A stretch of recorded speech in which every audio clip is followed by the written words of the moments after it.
on board right now. But we do want to take a quick moment to thank the thousands of people, really, all around the world, mission control centers who have made this happen, the payload developers and the scientists who have had incredible ideas of how to utilize this laboratory and trying to squeeze all the information we can from this incredibly unique environment. So we're excited to be here talking to you today, and we're ready to take your questions. All right, thanks, Tom. We'll begin taking questions now. Our first is from Jeff Faust with Space News. Good afternoon. I wanted to ask, you've had the Axiom 1 private astronauts on the station for nearly a week now.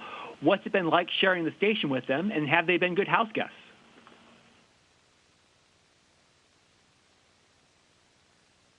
It's been a really exciting week. We all know that we're part of really an historic mission here. The first private astronauts is going to be opening up the way for space for everyone, really. This is just that first step.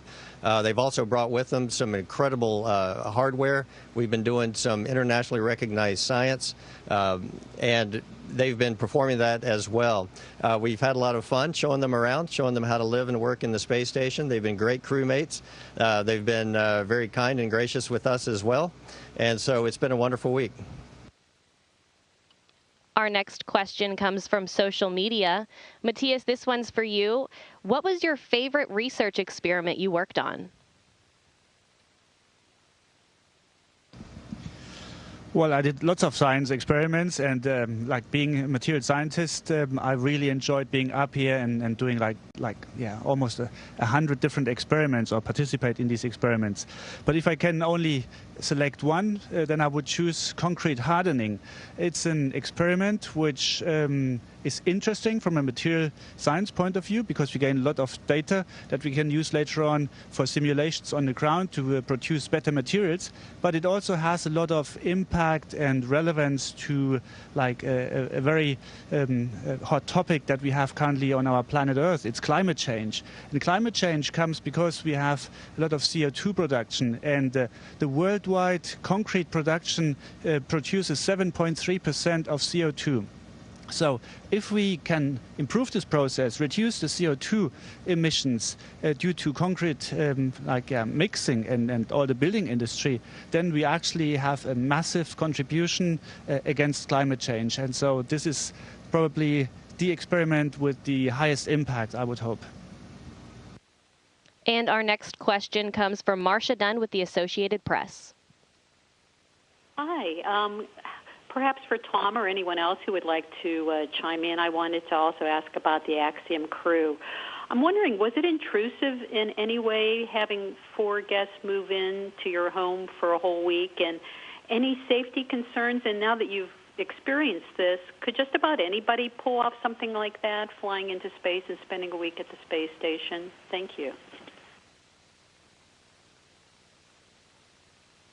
Hey, Marcia. Yeah, so they didn't come up with a minimum of training or with no training. So they actually spent a lot of time at JSC and doing a lot of the training that we do to be ready to do for emergencies and for off-nominal situations. So I think we all felt pretty comfortable, and they actually got the benefit of training with the people who are coming to replace us, the Crew-4 crew. And so not only did they train themselves, but they got to train with other NASA astronauts to sort of see how we work through problems and challenges. And so there's definitely a difference in the amount of training and the experience, but we definitely feel that they are able to take care of themselves and get safely to their vehicle, and then we're able to implement that. And I don't think we found it intrusive. The station's a pretty big place, so it's about the size of a 5-bedroom house. I think, like Tom said, it's kind of actually cool for us to see. We take for granted how much we've adapted to being up here. So when you see new people come up there and remembering what it was like, it's kind of like when you see kids learning and stuff like that, and having that sort of that joy and the wonder, and teaching them how to control their bodies as they're moving around. So it's actually kind of fun to relive that, and it's actually really good practice for us as we get ready to host Crew-4. I think in terms of anyone doing it, I would say, like Tom mentioned, this is definitely the dawn of a new era. So I think, much like the early aviation industry early on, it was very few people that were doing it, and now it's pretty common for a person to get on an airplane and fly somewhere. So I think as we move forward, we'll have to figure out what the right amount of training is and what the right pace is. But yeah, I think this is definitely the first step of an era of privatizing commercial low Earth orbit and making it accessible to a lot more people. And our next question comes from Bill Harwood with CBS News. Hey guys, Bill Harwood at the Kennedy Space Center. I'm going to waste my question with a standard reporter question for crews coming home. I'd like each of you to tell us what you're looking forward to the most back on Earth after 6 months, 5.5 months in space. Thanks.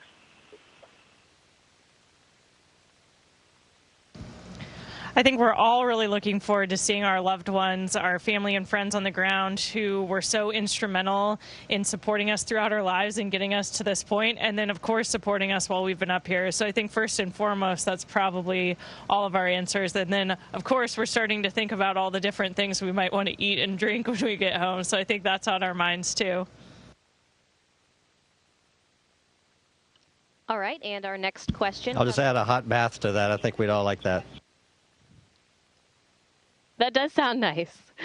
Our next question comes from Robert Perlman with Collect Space. Hi, for Raja and Kayla. Before you flew, you said that you were really excited about the turtle takeover of the space station, and you expected some references or decorations to appear during your stay. We also saw your zero-G indicator, FOW, but can you share other ways turtles have manifested aboard the space station?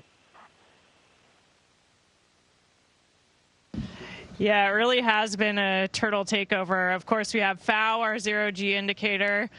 We've had some turtle T-shirts that we've worn.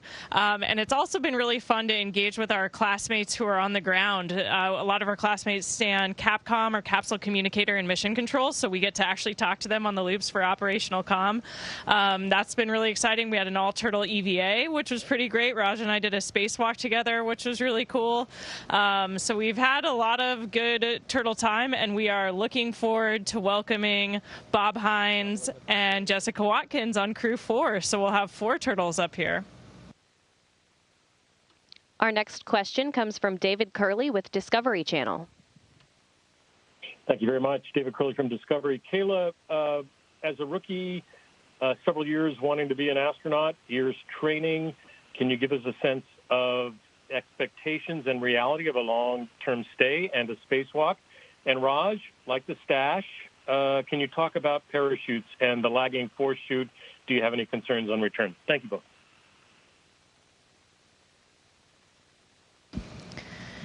Yeah, I think for me, this mission has been such an incredible experience. And, you know, having 3 first-time flyers on the crew, it's been really special to have this experience, and especially to have Tom here as a mentor to kind of show us the ropes. And, of course, we had Mark Vandehei with us for the majority of our mission, the second half of his year stay.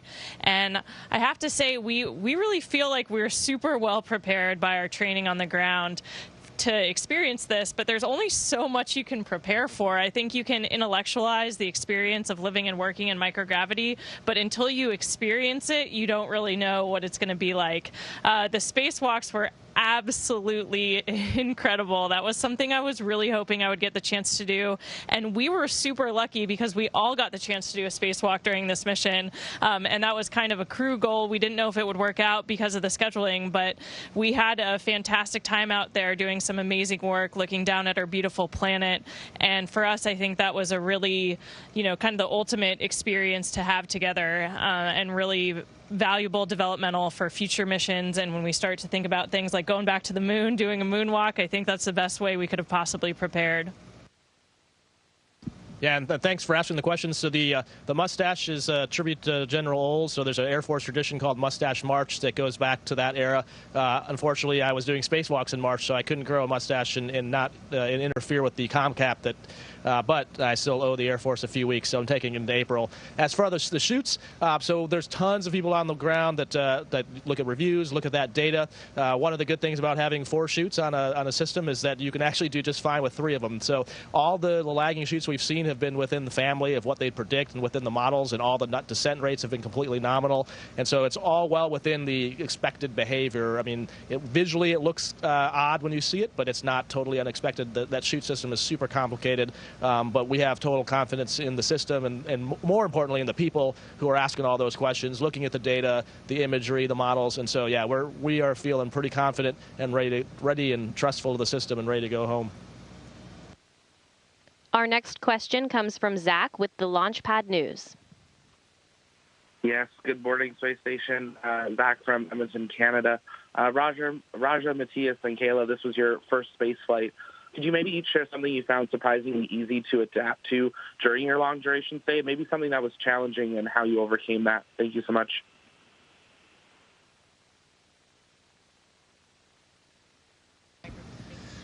Well, it's like the first days up here, everyone needs to adapt to the environment, that everything is three-dimensional, the room is three-dimensional. So even if you put something on the wall and you think like, okay, I know where it is, it's like you move in space and then you look at it from a different perspective and suddenly it seems like you lost something. So that was the biggest, let me say, the most time-consuming point of the first few days or weeks even, to get used to the 3D environment. But apart from that, I think we all pretty fast adapted. And yeah, I hand over to Raja and Kayla. I'd say very similar to Matthias, just orienting your eyes, and as you come around a corner in the module, it takes a while to be able to come around the corner in any direction and realize where you're at and instantly orient. And I think now, kind of going back to that point about the private astronauts, it's funny to watch them, relearn that process and always try to orient up and down, whereas we just kind of fly around corners in whatever orientation we have to be, and it just naturally happens. The brain's pretty amazing. Yeah, I think I have similar little things, but one thing that was kind of overwhelming for me when I first got up here about that 3D environment and how much equipment we have up here is there's just a lot of visual input, a lot of cluttered views when you look around because of all the amazing scientific equipment and all of the equipment we have to keep us alive. But it took my brain a while to figure out how to filter that input, what I needed to pay attention to and what I didn't. And so I think I spent a lot of time early on kind of taking in too much, but now it's just second nature to all of us. And our next question comes from Andrea with Houston Chronicle. Hi, my question is along a similar line. For three of you, this is your first time in space, and as Kayla said, you had your first spacewalk. And so I was just curious, how has the experience compared to your expectations, and what were your favorite moments so far, if all of you have a second to talk about that? Thanks.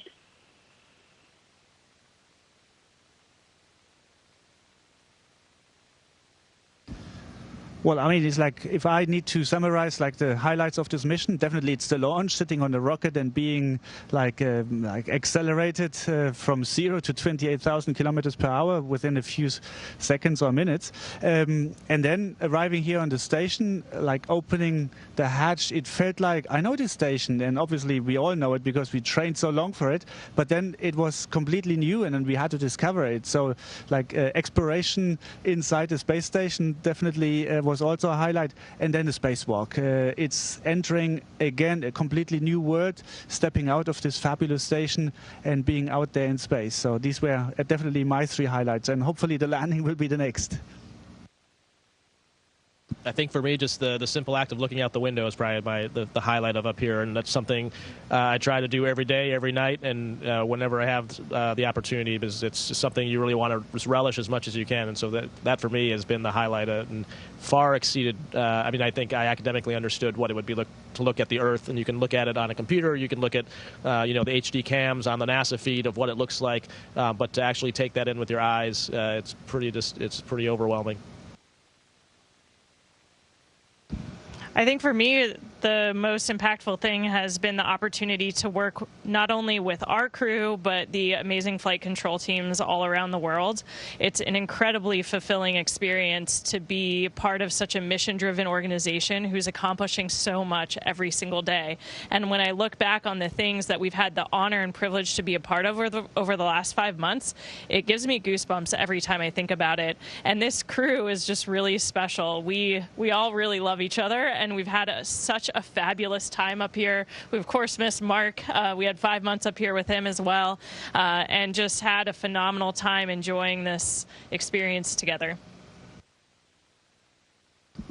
And I'll just add in there, I was a bit surprised to find out how emotional I got when I got to see my crewmates see space for the first time and watch them look out the windows. I suited them up for their first EVAs, and how protective I felt and how emotional it was to see them go out the hatch. I had a hard time getting any work done. I was going window to window to watch them and make sure they were okay. And of course, they did a fabulous job. So that's been a hugely fulfilling and wonderful experience to have three crewmates. I mean, they've gone from being rookies, and they inspire me every day now when we start the workday. We're acting like veterans in the first couple of weeks, and that's been a hugely wonderful thing to witness. And our next question comes from Chelsea Goad with Space.com. Hi, thank you so much for taking my question. My question is for the rookies on board who are no longer rookies. How would you all feel about returning to station? Obviously, I can assume, but would you all want to fly on a return mission to station? And if and when you return, what would you do differently, whether that's the food you request or the way that you schedule your time? How would you do things similarly or differently next time around?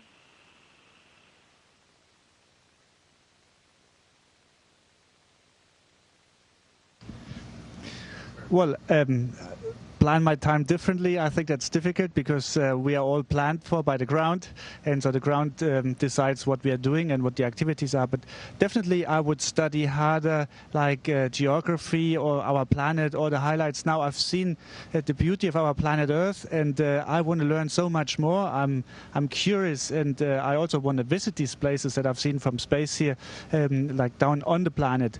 And so next flight, hopefully I prepare better, study harder, so that I just look out of the window and know exactly where I am. Currently, I still need also support from the computer and the maps, and so yeah, that is my big goal for the next mission. Yeah, I think for me it's partially a result of COVID, so I think naturally it may be a little bit better, but we didn't get the opportunity to travel to a lot of the places and meet people in person. So I think for me, one of the missing pieces, or one of the things I'm sad about, it's amazing science we get to do, but it'd be really even better if you got to meet the people you're talking to in person. And so we're making life-changing discoveries up here on the behalf of the scientists and engineers who thought of these things, but we only get to hear them over the radio, and so we didn't get a chance to meet them in person, or at least not without masks on, over a Zoom call or Teams call. So I think in the future it'd be really good, and even in post-flight, to go back and meet some of those teams and see the impacts of what that's doing. So I think that would be what I do different next time. I would absolutely love to come to the International Space Station again. I think it's been such an honor for us to be a part of this incredible engineering and scientific vehicle that has been up here for 20 plus years. What an incredible legacy to be a part of. And so we've learned so much, not only individually, but from the history of the station, everything we've accomplished. So being a part of that has been really amazing. And I think for all of us, we would probably just take forward, hopefully, the lessons we learned in our first weeks and months here. I think you feel a lot of pressure when you first get up here, trying to keep up with all the tasks. We have really busy schedules. And when you're doing something for the first time, it always takes longer. And of course, there's all the growing pains we've mentioned where, I let go of this microphone and that's cool, but if I look away for too long, it's going to disappear and now it's lost and I have to look for it. All these little things like that you have to get used to. So I would hope that next time we're a little bit more prepared for some of those challenges. And our next question comes from Gina Sinceri with ABC News. What's everyone looking forward to when you get home? A hot shower, a walk on the beach, a cold beer? What's up on your list?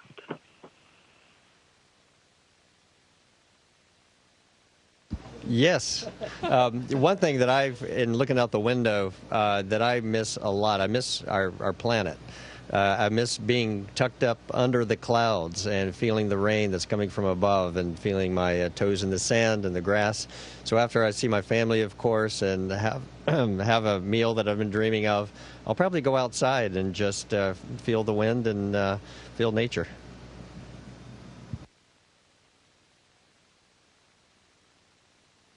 And our next question comes from Stephen Clark with Spaceflight Now. Thanks for taking my question. Stephen Clark from Spaceflight Now. I think my question's for Tom Marshburn. How often do you get to go over to the Russian segment of the space station? I know it's a big station, but how often do you actually get to go over to that part of the station and visit with your Russian crewmates? And what's the dynamic like with everything going on down on planet Earth?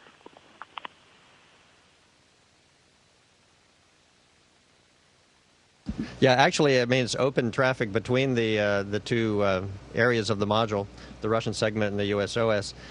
So every day we go over there, and we often have a meal, usually have a meal together at least once on the weekend, maybe watch a movie together. And of course, we have tasks that they have an EVA coming up. We've been over to work with them on that as well. So it's been a very collegial, very friendly relationship together up here, and we're working together. You know, we rely on each other for our survival. It is a dangerous environment, and so we just go with our training. We go with recognizing that we are all up here for the same purpose, to explore and to keep this space station maintained and to keep performing the science on in our laboratories. And so that is all we focused on. So the dynamic hasn't changed. You know, we have about a 40-year history of working with the Russians, and that is all still very much in work and in play here. And it's been a real pleasure working with our colleagues. Our next question comes from Bill Harwood with CBS News. Yeah, I just wanted to follow up on Gina's question. My earlier question, we heard from Kayla and Tom about what they're looking forward to. How about Raja and Matthias? Could you give us some sense of what you guys are looking forward to when you get back? Thanks. Yeah, I think very similar in terms of the immediate things. You know, I can't wait to see my wife and kids. They'll hopefully get to meet us on the plane when we land. And so, yeah, giving them all hugs. I think, you know, I get goosebumps just thinking about actually that moment of getting to see them. I mean, just seeing the pictures of my kids, how much they've grown in 6 months since they're younger. It's pretty amazing and makes you realize how much you've missed. I think beyond that, I think what I'm most looking forward to is getting back to work. I mean, there's a whole Artemis program going strong, and, you know, we should be seeing that first one launch shortly after we get back on the ground, and all of us are going to be doing different jobs with exploration, both, you know, maintaining this lab, but also working on exploration and working on the Artemis program and all the elements for that. So there's a whole lot of testing, development, and building going on, and yeah, looking forward to getting our hands dirty in that. For me, it's the same. It's like I'm looking forward to see my family and my friends again, and just like being with them, but also being outside, smelling planet Earth. Because up here we are in a laboratory, so basically the air here is always filtered and the smells are very limited. So I'm looking forward to the richness of nature, to also being exposed to the wind, the sun, jumping into water, swimming. What I'm looking least forward to is gravity, because I think like the first few days or maybe even the first few weeks we need to learn again how to adapt to gravity. And so once this is over, probably I can enjoy again fully planet Earth. All right, that's all the time we have for today. Crew-3, we can't believe you're in the home stretch of your mission, and we're looking forward to having you back here on Earth. Thanks for all of you who tuned in and asked questions through our various platforms today. We'll see you next time. Station, this is Houston ACR. That concludes the event. Thank you to all participants. Station, we are now resuming normal operational audio communications.